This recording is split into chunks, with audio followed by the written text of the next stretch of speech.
Kualitas adalah sesuatu yang tidak boleh ditanya lagi atau boleh ditawar-tawar. Tidak boleh lagi, karena apa?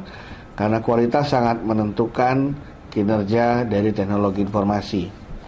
Oleh karena itulah maka mengelola kualitas terkait dengan IT sangatlah penting dilakukan oleh unit yang bertanggung jawab terhadap pengelolaan maupun manajemen teknologi informasi di perusahaan. Terkait dengan kualitas ini, ada 6 hal atau 6 aspek yang harus benar-benar diperhatikan secara sungguh-sungguh. Aspek pertama adalah yang namanya Quality Management System. Ada cukup banyak model terkait dengan sistem manajemen mutu. Ada yang berbasis ISO misalnya, ada yang suka menggunakan standar lain, British Standard dan lain sebagainya. Tapi intinya adalah bahwa organisasi atau perusahaan yang terkait itu setuju atau sepakat untuk memiliki kerangka manajemen mutu dan menjalankannya. Nah, sistem manajemen mutu ini berlaku untuk semua orang, berlaku untuk semua proses, terutama yang sudah menjadi atau dinyatakan sebagai prioritas bagi organisasi tersebut. Nah, sistem manajemen mutu ini biasanya disampaikan dalam bentuk manual atau yang suka disebut sebagai dokumen manajemen mutu. Nah, dari situ akan bisa dilihat prinsip-prinsip manajemen mutu, panduan untuk menjalankannya, dan juga untuk mengevaluasinya. Kalau sudah, hal kedua yang harus dilakukan adalah yang namanya IT Standard and Quality Practices. Bagaimana mutu agar terjamin? Agar mutu terjamin tentu saja harus ada ukurannya, harus ada indikatornya. Nah, biasanya dalam teknologi informasi, indikator ini bisa diperoleh melalui standar yang sudah ada di pasaran. Untuk mengembangkan software misalnya ada standar yang namanya Capability Maturity Model dari Software Engineering Institute, di mana dia punya skala 0 sampai 5 untuk mengukur indikator mutu dari pembuatan sebuah software. Atau ada juga orang yang menggunakan standar lain seperti standar ISO 27001 untuk keamanan informasi, atau ISO 38500 untuk IT governance, ya. Atau kalau dalam bidang project management ada standar yang dikeluarkan oleh Project Management Institute seperti PMBOK.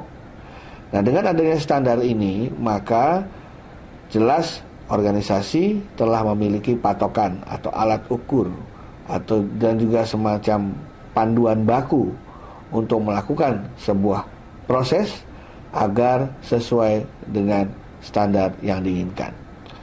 Tentu saja dengan mengikuti standar internasional akan semakin baik. Yang ketiga adalah terkait dengan development and acquisition of standard. Standar itu sangat banyak, ya. Katakanlah di bidang project management ada PMBOK, ada PRINCE2. Atau mungkin juga di bidang IT governance ada ISO 38500, ada COBIT. Atau dalam bidang arsitektur ada TOGAF, ada ITABOK. Nah, terhadap berbagai standar ini, organisasi harus memilih mana yang paling cocok dengannya. Ada standar yang dikeluarkan Amerika, ada standar yang dikeluarkan Eropa. Ada standar yang sifatnya lokal, ada yang sifatnya nasional, ada yang sifatnya internasional. Ya, ada standar yang tergantung dengan industri, namun ada pula standar yang generik. Nah, harus ada prosedur bagaimana cara memilih standar ini. Apapun pilihannya, yang penting adalah standar yang dipergunakan benar-benar bisa efektif. Biasanya organisasi memilih standar tersebut yang sesuai dengan school of thought-nya atau sesuai dengan standar-standar lain yang dipakai dalam bisnisnya. Kemudian yang keempat adalah yang paling penting adalah mengenai customer focus. Nah, yang menentukan apakah standar ini terpenuhi apa tidak bukan pihak yang melakukannya, itu kan ada konflik kepentingan. Yang akan merasakan manfaatnya atau customer, dialah yang akan punya pendapat, yang akan menjustifikasi, ya ini bagus, ya ini tidak bagus. Tentu saja bagus artinya karena kita sudah berhasil melampaui standar dari yang diinginkan. Oleh karena itu, dalam mengembangkan standar harus benar-benar fokus ke customer. Standar bukanlah tujuan, itu cara untuk mencapai tujuan. Customer satisfaction adalah tujuan. Dia yang akan menentukan apakah yang kita berikan sesuai dengan keinginan dia atau tidak. Setelah itu, yang kelima, yang penting juga adalah masalah continuous improvement. Seperti layaknya orang lomba loncat tinggi, standar itu adalah barometernya yang dia harus lompati. Nah, standar ini pelan-pelan makin lama harus makin naik. Kenapa? Karena kita ada pesaing. Karena ada dinamika. Karena ada tuntutan dari customer yang berubah dari masa ke masa. Oleh karena itu, kita harus selalu memperbaiki kinerja IT dari hari ke hari. Dulu misalnya ada 100 komplain per tahun, harus berkurang menjadi 70 per tahun, berkurang lagi menjadi 30 sampai akhirnya mungkin no complaint. Dan yang terakhir adalah bagaimana kita mengukur dan memantau mengenai manajemen kualitas yang sudah dilakukan. Istilahnya quality measurement, monitoring, and review.